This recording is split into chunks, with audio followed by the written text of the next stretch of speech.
इशारे इशारे में बता दिया कि 25 नवंबर तक अगर आपको डॉक्यूमेंट्स अपलोड करना है, इसका मतलब एपियरिंग वाले को मौका हम नहीं देंगे। बड़ा आशा भरी निगाह से इस वैकेंसी को देख रहे थे, क्योंकि उनको पता है कि अगली वैकेंसी कब आएगी नहीं आएगी कहना मुश्किल है।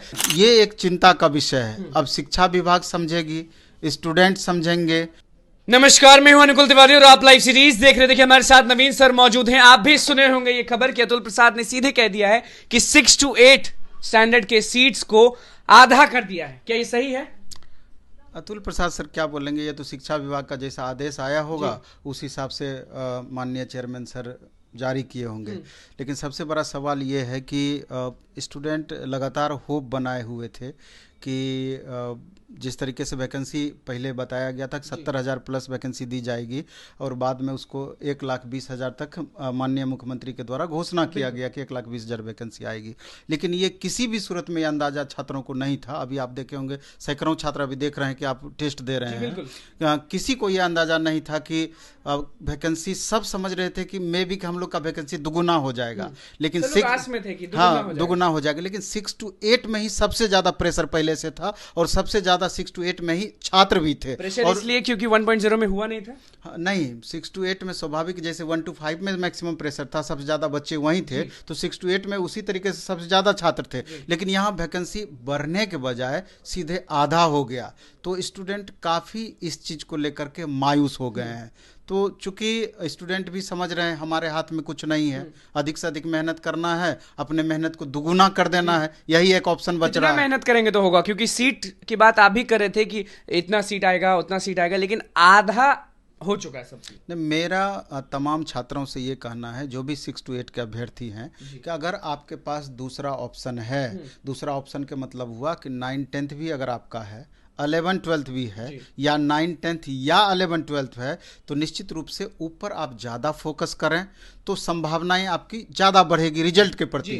क्योंकि ऊपर से लेकर नीचे जैसे ही पहुंचेंगे कंपटीशन लेवल उसी क्रम में आपका बढ़ता चला जाएगा। इसलिए सबसे ज़्यादा संभावना 11-12 का, उसके बाद 9-10 का, उसके बाद आपका जाकर के 6 to 8 का रहेगा।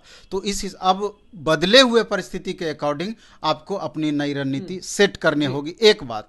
दूसरी बात, थोड़ा सा हम चर्चा कर देना चाहते हैं सिलेबस पर, कि सिलेबस पे थोड़ा सा बदलाव हुआ है। बदलाव ये हुआ है कि पहले 40 क्वेश्चन सामान्य अध्ययन से पूछा जाना था, 80 क्वेश्चन सब्जेक्ट से पूछा जाना था, 120 क्वेश्चन, लेकिन अब उसको बदल करके 150 क्वेश्चन कर दिया गया। 30 क्वेश्चन भाषा से संबंधित उसमें ऐड किया गया है। आप देख रहे हैं कि ये सिलेबस, इसमें भाषा अहर्ता भाग 1 30 अंक का होगा, जो कि क्वालिफाइंग नेचर का होगा। उसमें 22 क्वेश्चन हिंदी से होगा, 8 क्वेश्चन आपका इंग्लिश से होगा, और उसमें 9 मार्क्स लाना जरूरी है। आप मस्ट है। अगर 9 मार्क्स आप लाएंगे या 9 मार्क्स से अधिक लाएंगे तभी बाकी का कॉपी जांच होगा, नहीं तो कॉपी आपका जांच होने वाला नहीं है। दूसरा महत्वपूर्ण बात यह है कि माननीय अतुल प्रसाद सर के द्वारा एक लाइन सिलेबस पे चर्चा किया गया। जब उनसे सिलेबस के संबंध में पूछा गया तो उन्होंने बात को टालते हुए खाली ये बात बोले कि एनसीईआरटी एससीईआरटी फॉलो कीजिए आप, और पिछली बार से टफ सिलेबस आपको दिया जाएगा। इशारों में उन्होंने कह दिया कि इस बार टफ क्वेश्चंस होने वाले हैं। हाँ, निश्चित रूप से उनके बोलने का यही मतलब था कि पिछली बार के बनिस्पत और ज्यादा टफ क्वेश्चंस हो सकते हैं, और बाकी बातें यथावत रहेगी। बाकी बातें यथावत रहेगी का मतलब हुआ कि निगेटिव मार्किंग फिर आपका नहीं रहने वाला है, 5 ऑप्शन फिर से आपका रहेगा, जैसा 1.0 में। हाँ, वही जैसा था।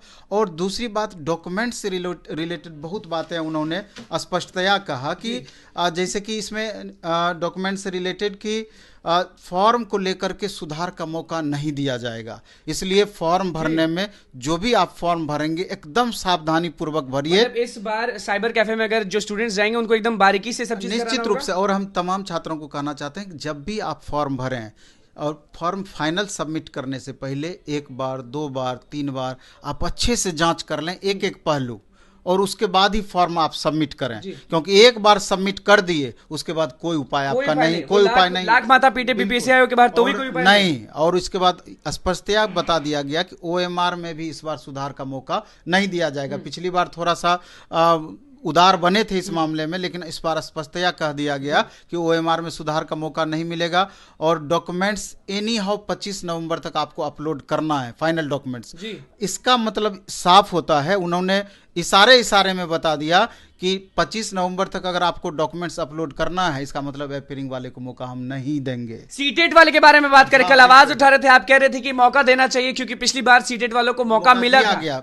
2-3 कारण था कि हम आवाज उठाने के पीछे मूल कारण था कि पिछली बार मौका दिया गया था और इस बार सीटेट का इतना पुअर रिजल्ट हुआ है, बहुत सारे अभ्यर्थी चाह करके भी अब फेल कर गए हैं, तो उनको था कि बड़ा आशा भरी निगाह से इस वैकेंसी को देख रहे थे, क्योंकि उनको पता है कि अगली वैकेंसी कब आएगी नहीं आएगी कहना मुश्किल है, इसलिए कि वो अपेयरिंग का लगातार सरकार से मांग कर रहे थे। अभी भी आप देख रहे हैं गर्दनी बाग में धरना पर बच्चे बैठे हुए हैं। तो जब 25 तक आपको अपलोड ही करना है तो मौका कैसे मिलेगा? साफ जाहिर है कि मौका कैसे मिलेगा। तो यहाँ पर ये एक चिंता, वो आस छोड़ दे या कुछ उपाय हो सकता है, ये एक चिंता का विषय है। अब शिक्षा विभाग समझेगी, स्टूडेंट समझेंगे। अगर शिक्षा विभाग स्टूडेंट के मांग को वाजिब मानेंगे तो मे भी कि आगे चल करके कुछ संभव है, लेकिन माननीय चेयरमैन सर स्पष्ट दे दिए हैं इशारा कि हम किसी भी सूरत में हिलने वाले नहीं हैं इस मामले में।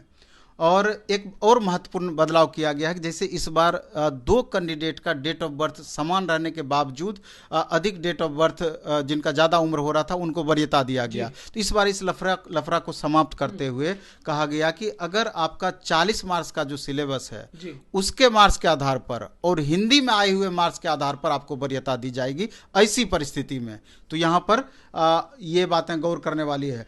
तो और आवेदन में गलती हुई तो नया आवेदन अगर 15 तक जैसे फॉर्म भरने का दिया गया है तो 15 तक में आप जितनी बार मन होगा सुधार कर सकते हैं, लेकिन 15 के बाद किसी भी सूरत में आप सुधार नहीं कर सकते। फुल स्टॉप लग जाएगा, उसके बाद आप कितना भी कुछ भी करिए नहीं होगा। नहीं।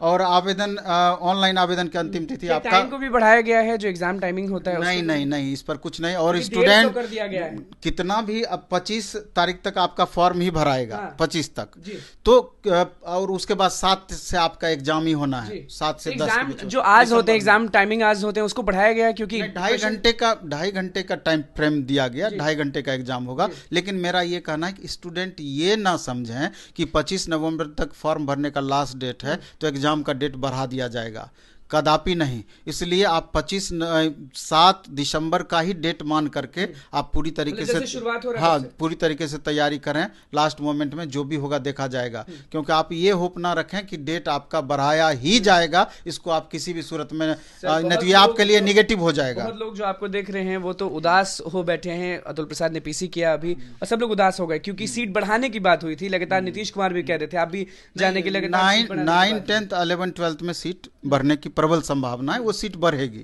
9, 10, 11, 12। हाँ बिल्कुल, अभी भी क्या उसका सीट तो अभी ऐड होकर के आना है, ऐसा इशारा भी किया गया है। हाँ, रिवाइज रिजल्ट निकलने के बाद वो सीट बढ़ेगी, उसमें कहीं और अच्छा खासा सीट बढ़ेगी। 6 to 8 का तो आधा कर दिया गया है, इसकी कोई संभावना नहीं है। अगर बढ़ाना ही रहता तो इसको आधा क्यों किया जाता?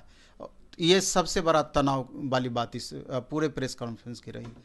अतुल प्रसाद ने प्रेस कॉन्फ्रेंस किया, उसके बाद ठीक बाद नवीन सर ने बच्चों को, शिक्षक अभ्यर्थियों को सब चीज समझा दिया है।